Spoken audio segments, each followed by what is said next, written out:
Welcome back, everyone. We're about to embark on a journey back in time to ancient Babylon, a city legendary for its, well, legendary wealth. A city paved with gold, or so the stories say. We're diving deep into The Richest Man in Babylon, a book packed with parables and stories all about, you guessed it, financial advice.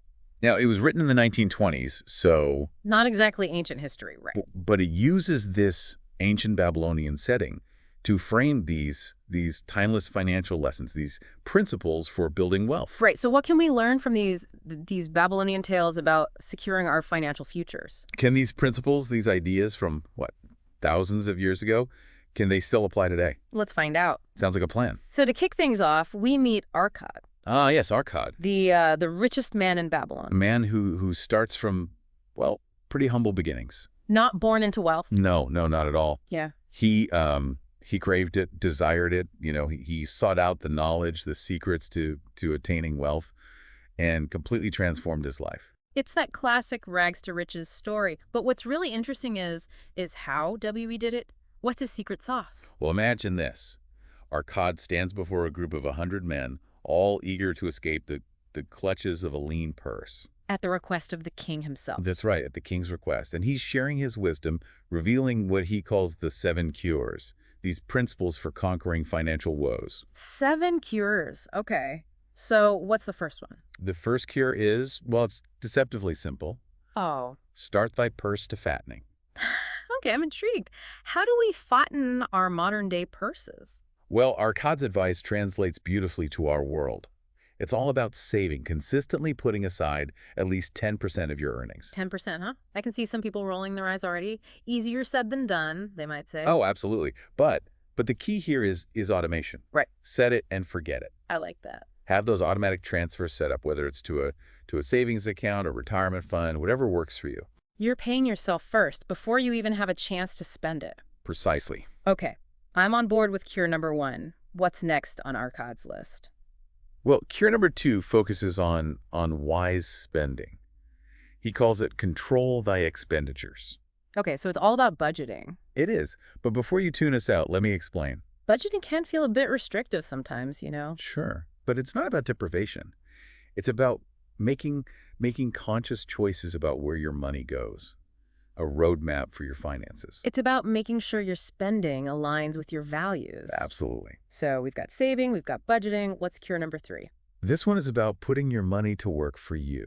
Ooh, I like the sound of that. Make thy gold multiply, Arcad says. Investing is key to generating passive income, a concept that's, well, it's more relevant than ever today. Passive income, now that's the dream, right? But with so many investment options out there, how do we even begin to choose where to put our money? Stocks, real estate, crypto, it can feel overwhelming. Right, and that brings us to cure number 4. Okay, hit me with it. Guard thy treasures from loss, Arcad says. Protect your investments. Yes, and a big part of that is seeking guidance, you know. Advice from those in the know, those who are experienced and knowledgeable about managing wealth. You need a financial mentor, someone to guide you. Exactly. You wouldn't climb Mount Everest without a guide, would you? Not a chance. And navigating the world of investments, it can be just as daunting. So we've covered saving, budgeting, investing wisely. What's next on Arcad's list of cures? Well, this one might surprise you. Make of thy dwelling a profitable investment. Own a home. Right, own your home. Arcad emphasizes this as a foundation for building wealth, for stability. Now, owning a home, that's a big one, a dream for many. But, you know, it's not always feasible, especially in today's market. And that's where critical thinking comes in. Right. Owning a home can be a fantastic investment, but it's not a one-size-fits-all solution, you know. Sometimes renting makes more sense. Yeah, exactly. It depends on individual circumstances, on financial situations, on life goals. Right. Analyze the pros and cons. Interest rates, property taxes, maintenance costs. All of that. Make an informed decision. Yes, make a decision that aligns with your unique needs. I'm starting to see a pattern here. These cures, they aren't strict rules. Right. They're more like principles that we can adapt to our own individual needs, to the ever-changing financial landscape. I like that. Adapt and apply. Now we can't forget about the future. Ah, yes, the future. What does Arcad have to say about planning for the golden years? Cure number 6. Ensure a future income.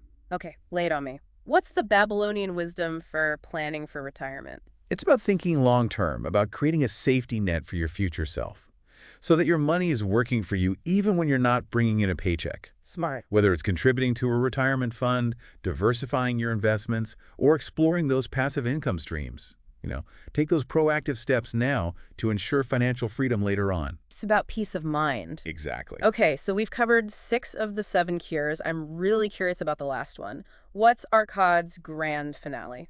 Cure number 7 is, it's my personal favorite, increase thy ability to earn. Okay, I like this already. It's about recognizing that your earning potential is not fixed. It's something that can be developed, strengthened. Oh, I like that. It's like a muscle you can build. Exactly. So how do we do that? How do we increase our earning ability? Invest in yourself. Never stop learning. Continuously upgrade your skills, your knowledge. Take courses, attend workshops, read, seek out mentorship from successful people in your field. It's all about becoming a more valuable asset, a sought-after expert, Precisely. which naturally should translate into higher earning potential. It's a cycle of self-improvement, of financial growth. It's remarkable how these ancient cures, these ideas rooted in ancient Babylon, still resonate so strongly today. What's fascinating to me is that they go beyond just, financial advice. They tap into these deeper principles of personal growth, of discipline, of having a proactive mindset. And those are qualities that are essential for success in any era. Okay, so we've laid a solid foundation with these 7 cures, but the richest man in Babylon, it doesn't stop there. Right. It delves into these really fascinating themes of opportunity and luck. Ah, yes. The age-old question. Is it better to be lucky, or is it better to work hard? Where do you even begin to answer that? Well, we're about to step into a world of captivating stories, each one offering a unique perspective on how opportunity and luck intertwine to shape our financial journeys. A deep dive within a deep dive. You could say that. I'm ready to hear more. Get ready to be transported to ancient Babylon, because we're stepping into a world of captivating stories, each one offering a glimpse into this dance between opportunity and luck. I am so ready. Let's hear those Babylonian tales of fortune. One that always stands out to me is the story of the cloth weaver's good fortune. Imagine a man, just an ordinary guy, stumbling upon a purse overflowing with gold. Talk about a lucky break. Right. Suddenly he's thrust into this debate about attracting good luck.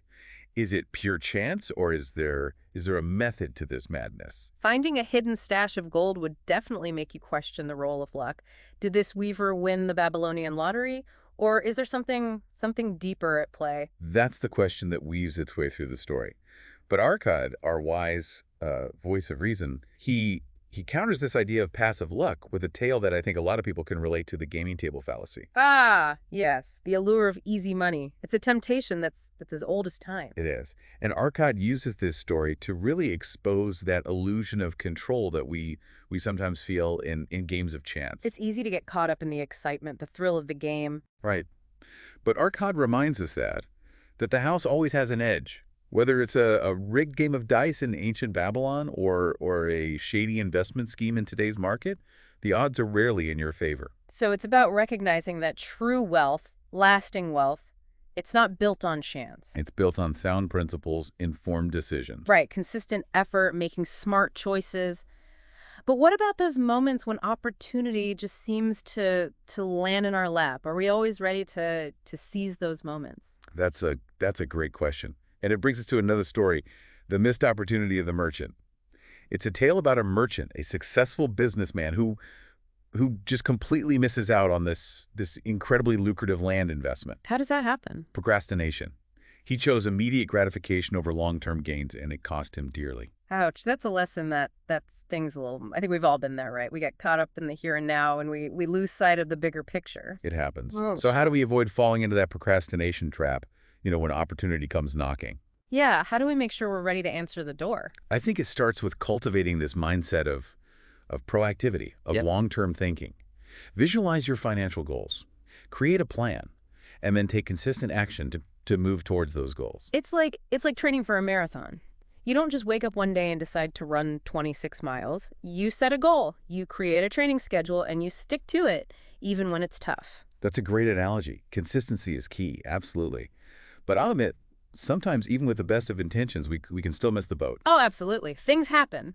Life gets in the way. It does. And The Richest Man in Babylon, it acknowledges that with the story of the camel buyer's regret, this camel buyer, he almost snags this incredible deal, a flock of sheep at a bargain price, but he hesitates on making the payment. And other buyers swoop in, of course. He's left with nothing but regret. Classic case of snooze, you lose. Right. It highlights the importance of decisiveness, of being ready to act when opportunity presents itself. So it's a combination of preparation, being decisive, and maybe a little bit of luck sprinkled in. Maybe. So what about those individuals who seem to consistently create their own luck? Are they just incredibly fortunate, or is there something more to their success? That's a great question. Are they just lucky, or do they have some kind of secret formula? Well, the book addresses this beautifully through the story of Sharunata. He's a former slave who rises to success through sheer determination and smart financial decisions. Wow, a slave who becomes successful. That's an incredible story. I want to hear more about that. His journey is woven throughout the book, and it serves as this constant reminder that our circumstances don't define us. He's living proof that with hard work, a willingness to learn, and a commitment to sound financial principles, we can shape our own destinies. It's inspiring, right? He overcomes these incredible challenges to achieve financial freedom. He does, and his story becomes even more fascinating when we consider the transformation of his servant, Hadan Gula. Oh, interesting. Okay, tell me about Hadan Gula. Well, initially, he resists this idea of hard work. He sees it as beneath him. A bit of a privileged perspective? You could say that, but then something shifts. Something remarkable happens. What changes his mind? He learns about his own grandfather's journey, from slave to a respected merchant. This family legacy, this testament to hard work and resilience, it sparks a profound change in his thinking. He sees the power of hard work. He does. He starts to see work not as a burden, but as a pathway to a better life, a way to honor his family's legacy. It is amazing how a change in perspective can completely transform our relationship with work. It's not just about earning a living. It's about building something meaningful. Creating a future honoring the past. Exactly. And speaking of legacies, this is where Calabab, Sharunata's loyal servant, he reveals the 5 laws of gold. The 5 laws of gold. This sounds important. It is. These are principles passed down from Arkad to his son Nomasir. And they represent the core, the essence of Babylonian financial wisdom. Okay, I'm ready to hear these ancient secrets. What are the 5 laws of gold? Well, they build upon those 7 cures we talked about earlier, providing a clear framework for acquiring and managing wealth. The first law reinforces the importance of consistent saving. Gold comes gladly and in increasing quantity to any man who put by not less than 1/10 of his earnings to create an estate for his future and that of his family. Saving, the foundation of it all. What about the second law? The second law is all about investing, about putting your money to work for you. Gold labors diligently and contentedly for the wise owner who finds for it profitable employment, multiplying even as the flocks of the field. I love that imagery. It's not about hoarding wealth. It's about making it grow, making it work for you. Exactly. The third law emphasizes the importance of seeking expert guidance. Gold clings to the protection of the cautious owner who invests it under the advice of men wise in its handling. It's about being humble enough to admit that we don't know everything, that we need guidance, especially when it comes to something as important as our finances. Right, having a financial mentor, someone who's been there, done that. Okay, what about the fourth law? The fourth law, it cautions against investing in things that we don't understand. Gold slips away from the man who invests it in businesses or purposes with which he is not familiar or which are not approved by those skilled in its keep. So stick to what you know. Don't get lured in by fancy jargon or promises of unrealistic returns. Right. Be discerning, do your research. And finally, the fifth law, it warns us against falling prey to those get-rich-quick schemes, those risky ventures. Gold flees the man who would force it to impossible earnings, or who followed the alluring advice of tricksters and schemers, or who trusts it to his own inexperience and romantic desires and investment. It's a timeless trap, isn't it? The allure of easy money. Whether it's ancient Babylon or the modern world, those traps are always out there. They are. But these laws, they give us a framework, a way to navigate those complexities. These 5 laws of gold, coupled with those 7 cures, they're like a financial roadmap, a guide to a life of abundance and financial security. And what's truly fascinating is that these principles, rooted in ancient wisdom, they're just as relevant today as they were thousands of years ago. It's a testament to the enduring power of sound financial practices. It is human nature. Our desires for security, for prosperity, for a better future, they transcend time. We might be using different tools and technologies today, but the underlying principles of wealth creation, they remain remarkably consistent. Speaking of tools and technologies, there's one more story that I think beautifully bridges the gap between ancient wisdom and modern applications. It's the story of Rodin, the spear maker. Okay, I like where this is going. What's Rodin's story? Well, Rodin, he's a skilled craftsman, Hmm. and he receives this unexpected gift, 50 pieces of gold from the king himself. Wow, a royal windfall. What does he do with all that gold? Rodin, being a wise and pragmatic man, he doesn't rush into anything. He understands that this gift, it's an opportunity, but it also requires, careful consideration. So he doesn't just run out and buy a chariot. No, he's smarter than that. He seeks the advice of Mathon, a respected gold lender, known for his wisdom and his financial acumen. He goes to the expert, the financial guru. Exactly. He wants to make sure he handles this windfall wisely. So what kind of advice does Mathon give him? Mathon shares a series of fascinating tales from his own token chest. Token chest. Okay, I'm intrigued. Each token represents a loan that he's made, Yeah. and it holds a story of either financial success or failure. So it's like a collection of financial wisdom, each token representing a valuable lesson learned. Exactly. And one story that really stands out is about a farmer who borrowed gold to invest in a herd of goats with exceptionally fine wool. He had a solid plan, he worked hard, and he was able to repay his loan promptly, allowing Mathon to profit as well. It's a win-win situation. So responsible borrowing, used strategically, can lead to growth and prosperity for everyone involved. It can, but not all of Mathon's stories have such happy endings. Oh, I bet there must be some cautionary tales in there too. Oh, definitely. McCann also shares stories of borrowers driven by desperation who took on more debt than they could handle, leading to financial ruin. These stories, they serve as a stark reminder of the importance of careful consideration, of responsible borrowing and having a solid plan for repayment. It's a balancing act, isn't it? Using debt strategically as a tool, but also respecting its potential risks. It is. So after sharing these cautionary tales, what advice does Mithon give to Rodin, our lucky spearmaker? Yeah, what's the bottom line? He advises Rodin to be discerning with his investments, to seek out opportunities that align with his skills and knowledge, and to avoid risky ventures that promise, unrealistic returns. Mm. He emphasizes the importance of patience, of diligence, of making informed decisions. It's a reminder that luck can open doors, but it's up to us to walk through them wisely. Exactly.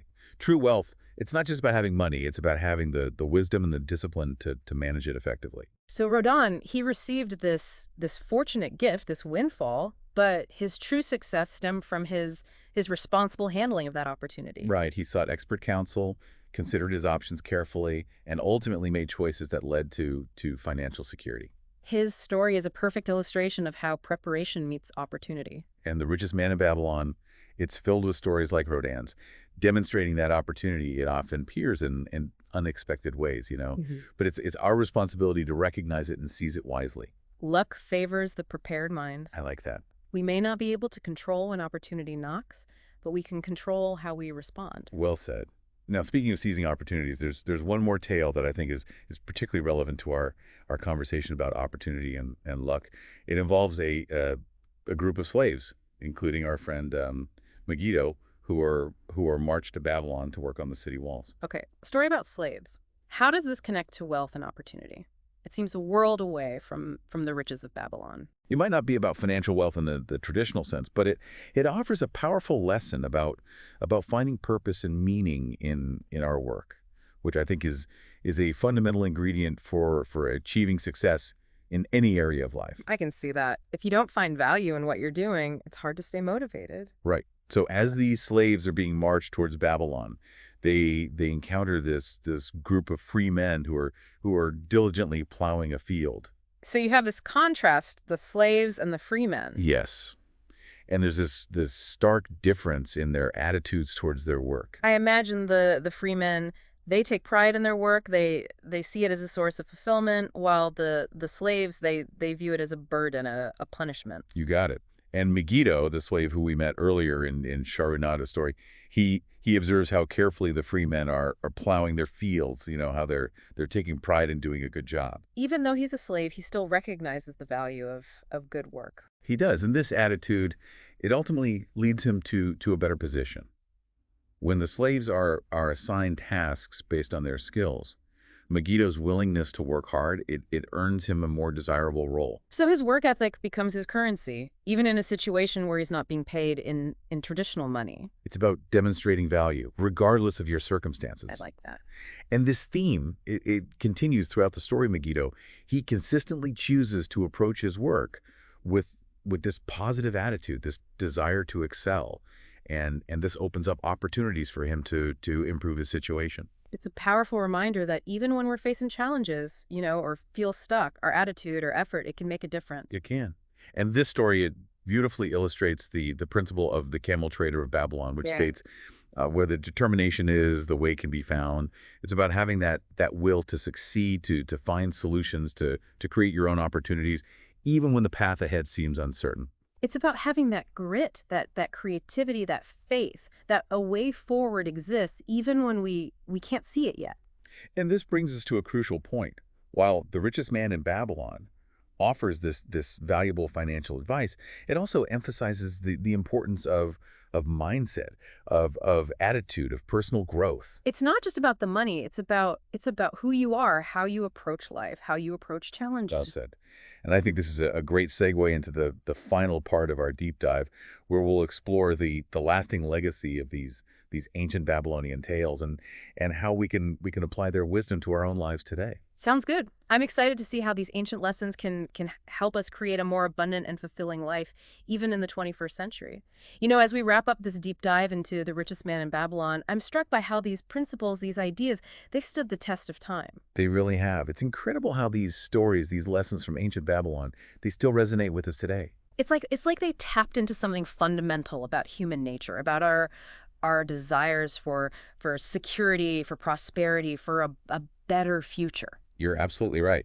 These stories, they're not just about accumulating wealth. They're about cultivating a mindset, a way of thinking that leads to prosperity in all areas of life. Exactly. It's about building a solid foundation based on these timeless principles. Right, not chasing those fleeting trends or falling for those get-rich-quick schemes that promise the world but rarely deliver. And what I find particularly inspiring is that emphasis on personal growth, on self-improvement, on always striving to be better. Ah, yes.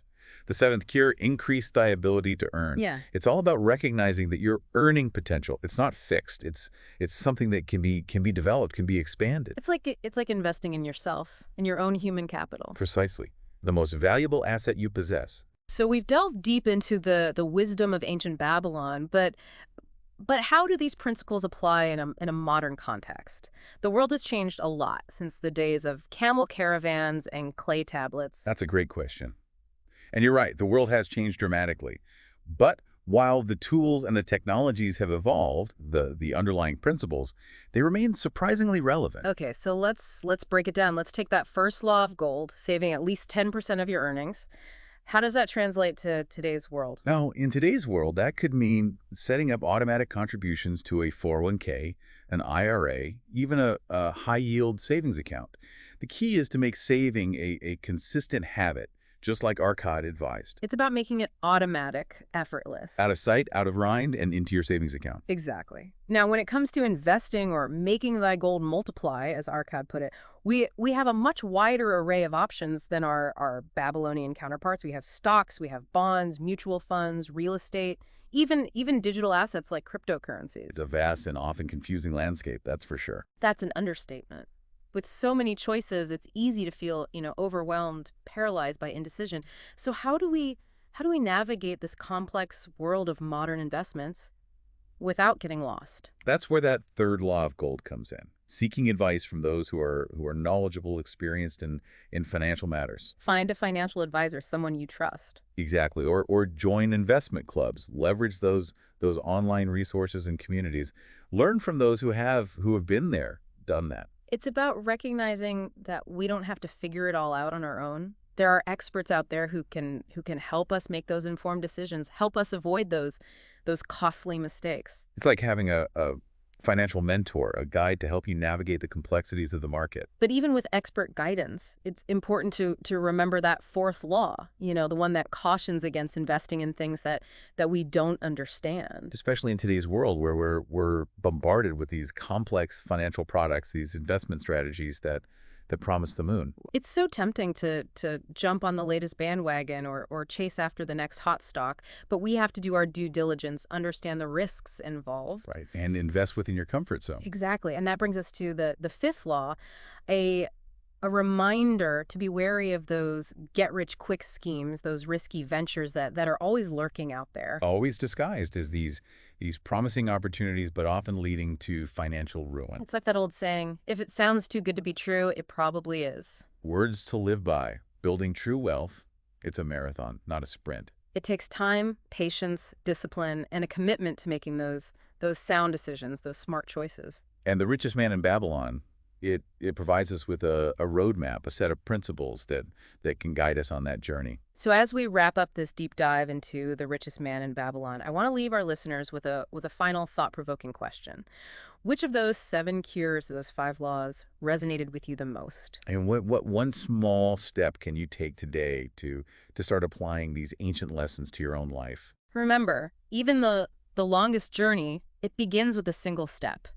So go forth, fellow knowledge seekers, and may the wisdom of ancient Babylon guide you on your own path to financial freedom, to a life of abundance. And remember, it's never too late to start making those positive changes. Until next time, happy investing.